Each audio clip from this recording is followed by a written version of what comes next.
Pemirsa, untuk mengetahui seperti apa kondisi terkini di salah satu titik yang akan dijadikan lokasi pengungsian bagi para korban gempa Cianjur, kita telah terhubung dengan jurnalis MJN Valerie Budianto. Valerie, bagaimana kondisi terkini di pengungsian?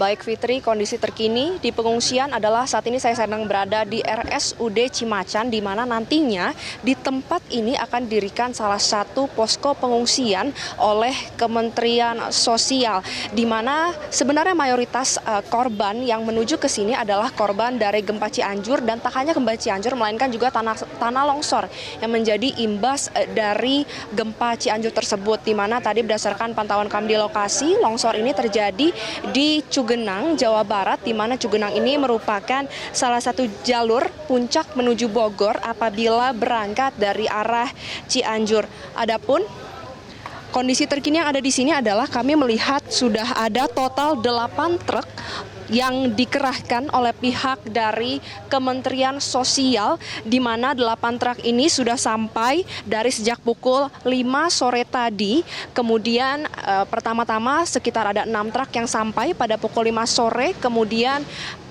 2 truk yang berada di depan saya saat ini baru saja tiba kurang lebih 10 menit yang lalu. Saya sudah berkomunikasi dengan Dirjen dari Kemensos yang juga hadir di sini untuk mengawasi proses distribusi dan juga pengerahan dari bantuan yang diberikan oleh Kementerian Sosial terhadap para korban dari gempa yang melanda Kabupaten Cianjur pada siang hari tadi, di mana berdasarkan keterangan dari Pepen Nasarudin yang merupakan Dirjen Kemensos tersebut,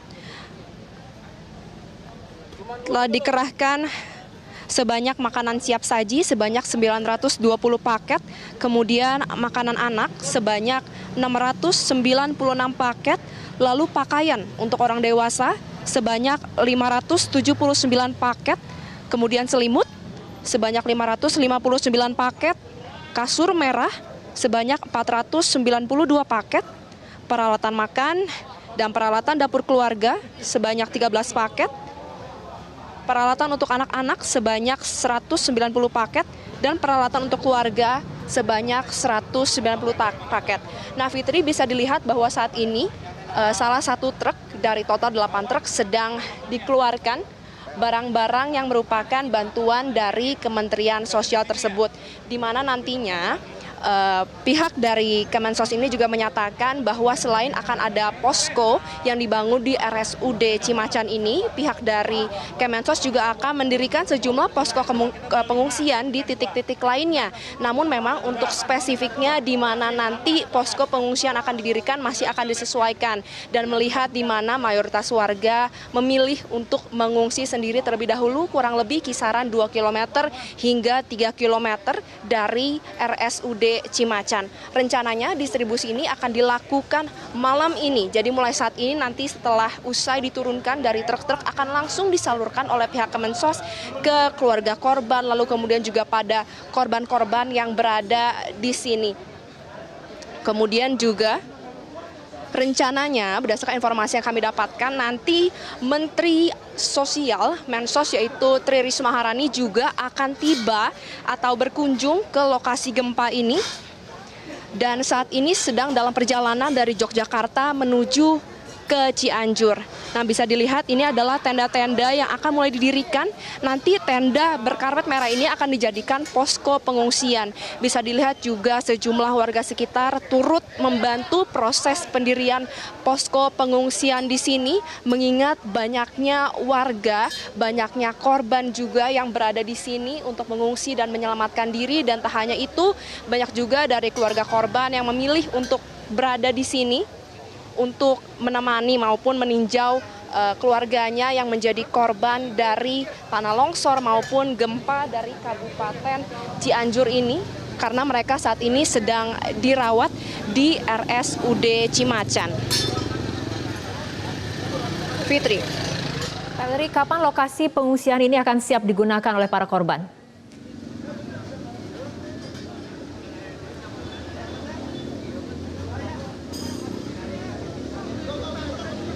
Valerie. Baik, untuk bantuan-bantuan yang diberikan,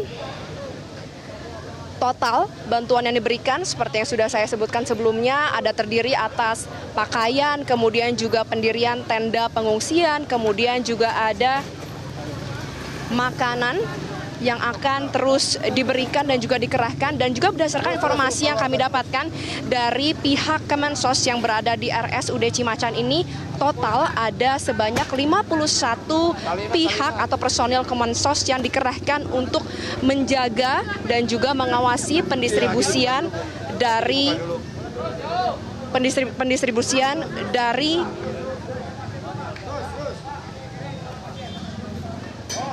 bisa dilihat ada keluarga korban yang baru saja hadir di sini.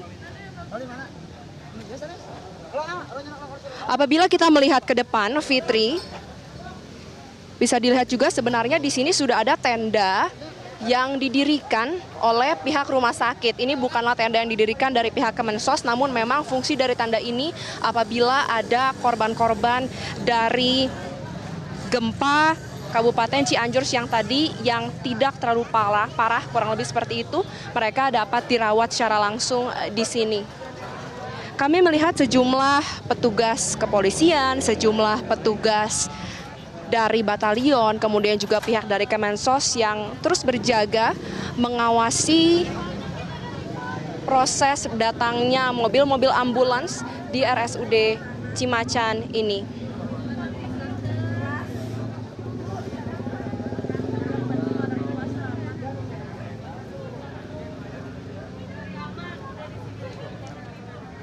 Demikian, Rara. Valerie, untuk di RSUD Cimacan sendiri ada berapa jumlah korban gempa yang saat ini dirawat?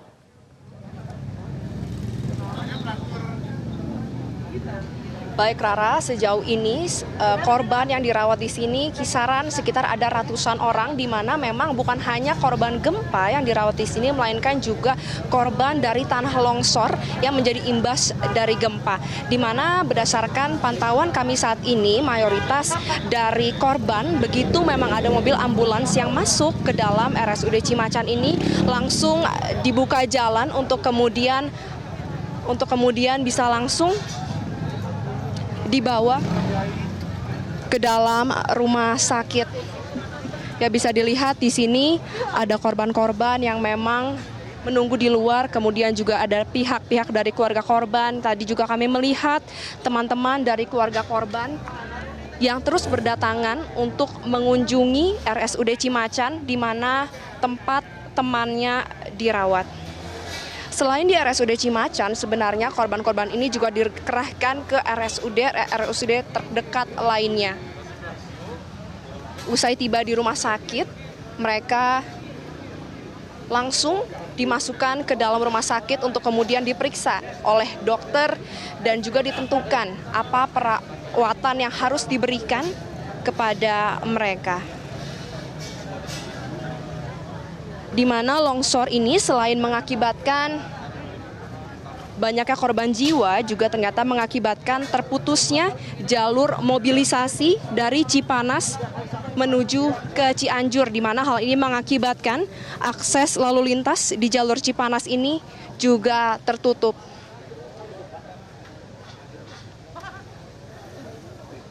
Pihak Satlantas Polres Bogor sudah menyiapkan antisipasi jalan alternatif, Rara. Sekarang ini saya akan mengajak Anda untuk melihat situasi jalan yang memang tadi sempat ditutup untuk mengantisipasi adanya bencana susulan. Lalu lintas kendaraan dari Bogor ke Cianjur dikerahkan sementara melewati Sukabumi. Sedangkan arah sebaliknya, yaitu dari arah Cianjur menuju ke Bogor, bisa melalui jalur alternatif via Jongkol. Tadi ketika kami tiba di lokasi, yaitu sejak pukul 4 sore tadi, situasi kemacetan di sini sangat parah, bisa dikatakan lumpuh atau tidak bergerak. Hal ini mengingat bahwa penutupan jalan ini sebenarnya baru dilakukan pada pukul 4 sore tadi, sehingga masih banyak kendaraan roda 2 dan juga kendaraan roda 4 yang menumpuk di jalan dari Ciherang menuju ke Cugenang, Jawa Barat. Namun sejak pukul 7 malam tadi jalanan sudah kondusif, masyarakat sudah mengetahui bahwa memang akses jalanan ini ditutup dan akhirnya mereka memutar balik dan menggunakan jalan-jalan alternatif yang memang sudah disiapkan oleh pihak kepolisian. Balik ke kamera. Rara. Ya, Valerie tadi ada katakan di sekitar atau di dekat RSUD Cimacan ini akan dibangun lokasi pengungsian. Kapan lokasi pengungsian ini siap digunakan?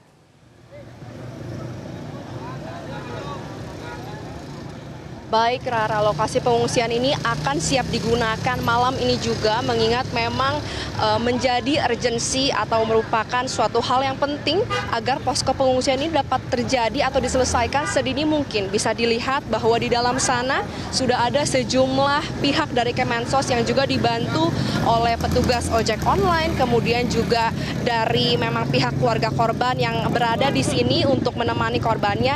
Mereka turut membantu untuk mendirikan posko pengungsian, dan tak hanya posko pengungsian yang akan selesai didirikan malam ini, namun juga bantuan-bantuan yang sebanyak 8 truk tadi yang sudah tiba di RSUD Cimacan ini akan selesai untuk didistribusikan per malam ini. Adapun tujuan dari memang cepatnya proses pendistribusian ini adalah agar korban, kemudian keluarga korban tetap dapat menjalankan kehidupan meski memang dilanda bencana atau mungkin meski memang mereka dilanda musibah, mereka tetap bisa untuk mendapatkan pakaian, mendapatkan makanan, mendapatkan tempat tinggal yang layak. Tadi saya sempat berada di kawasan tempat tanah longsor terjadi, yaitu di kawasan Cegenang, Jawa Barat, kurang lebih sekitar 10 km dari tempat saya berdiri saat ini, dan saya sempat untuk bertanya dengan salah seorang korban yang ternyata juga menceritakan bahwa ia menjadi satu-satunya dari keluarganya yang selamat dari bencana tanah longsor yang menjadi susulan dari gempa di Kabupaten Cianjur yang melanda siang hari tadi, di mana memang dari keluarga korban tersebut mereka menyatakan berterima kasih meskipun memang mereka dilanda bencana, namun begitu banyak pihak-pihak yang datang secara cepat, baik dari kepolisian, dari batalion, dari PUPR, kemudian juga ada dari pihak dari Kemensos dan lain sebagainya yang terus memberikan dukungan agar paling tidak mereka tetap bisa menjalankan kehidupan meski dilanda kesedihan. Demikian Rara yang bisa saya sampaikan dari RSUD Cimacan. Kembali ke Anda di studio. Valerie Budianto, terima kasih atas laporan Anda. Kita akan terus tunggu bagaimana perkembangan terkini dari RSUD Cimacan.